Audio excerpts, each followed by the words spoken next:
কিন্তু ওই আদালতের মাধ্যমে কত নিরীহ মানুষের রক্ত কেড়ে নিয়েছে শেখ হাসিনা, তার কোনো ইয়ত্তা নাই।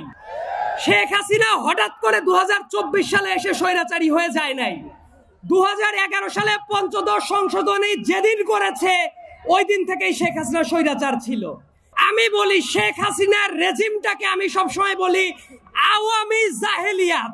এই বাংলাদেশের প্রথম স্বৈরাচার ছিল শেখ মুজিব। শুধুমাত্র শেখ হাসিনা এবং তার সাঙ্গপাঙ্গরা এই বাংলাদেশে আর পুনর্বাসিত হতে পারবে না। শুধুমাত্র সালাম দেওয়াটাকে কেন্দ্র করে কত মানুষকে নিপীড়ন চালিয়েছে ডাইনি শেখ হাসিনা, তার কোনো হিসাব নাই।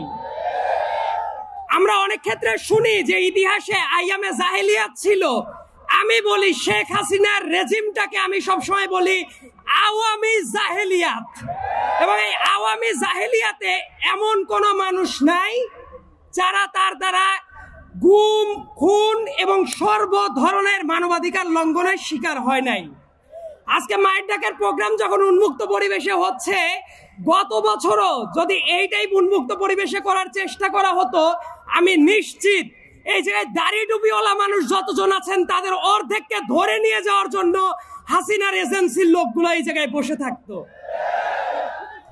বাংলাদেশে মুক্ত পরিবেশ এসেছে কিনা সেটা বোঝার আগে আক্ষেপের জায়গাটা হলো অনেকগুলো বাচ্চা আছে যাদেরকে আমি বেশ কয়েক বছর ধরে চিনি। অনেকগুলো আহত মানুষ আছেন যারা আজকে বসে আছেন।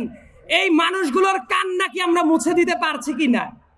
এই কান্না যতদিন না মুছে দেওয়া হবে, আমার কাছে মনে হয় ততদিন পর্যন্ত মুক্ত বাংলাদেশের দাবি করাটা আমাদের কাছে হবে খুবই অনৈতিক একটা কাজ। আরেকটা জিনিস বলে রাখাটা দরকার, অনেকে অনেক আক্ষেপ করেন যে এত মানুষ মেরে ফেলার পরেও শেখ হাসিনার ভেতরে এবং তার দলের লোকদের ভেতরে কোনো রিমোর্স বোধ নাই কেন? আমি বলি ওদের দলের ভেতরে রিমোর্স বোধ থাকা উচিত না। তার কারণ ফ্যাসিবাদ আওয়ামী লীগের ডিএনএ এর ভেতরে আছে। শেখ হাসিনা হঠাৎ করে 2024 সালে এসে স্বৈরাচারী হয়ে যায় নাই। 2011 সালে পঞ্চদশ সংশোধনী যেদিন করেছে ওই দিন থেকেই শেখ হাসিনা স্বৈরাচার ছিল।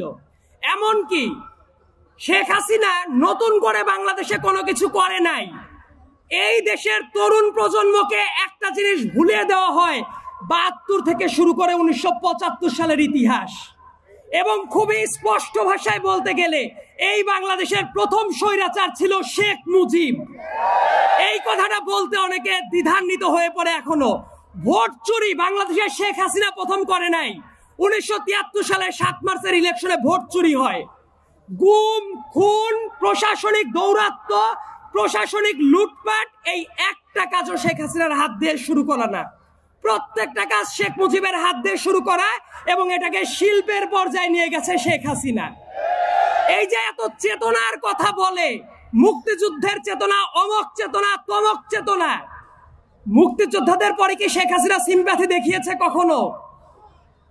কখনো দেখায় নাই। তার কারণ আপনাদের মনে থাকার কথা, এই ঢাকার মেয়র ছিল সাদেক হোসেন খোকা সাহেব, একজন গেরিলা যোদ্ধা যার রক্তের ওপর দিয়ে বাংলাদেশ স্বাধীন হয়েছে।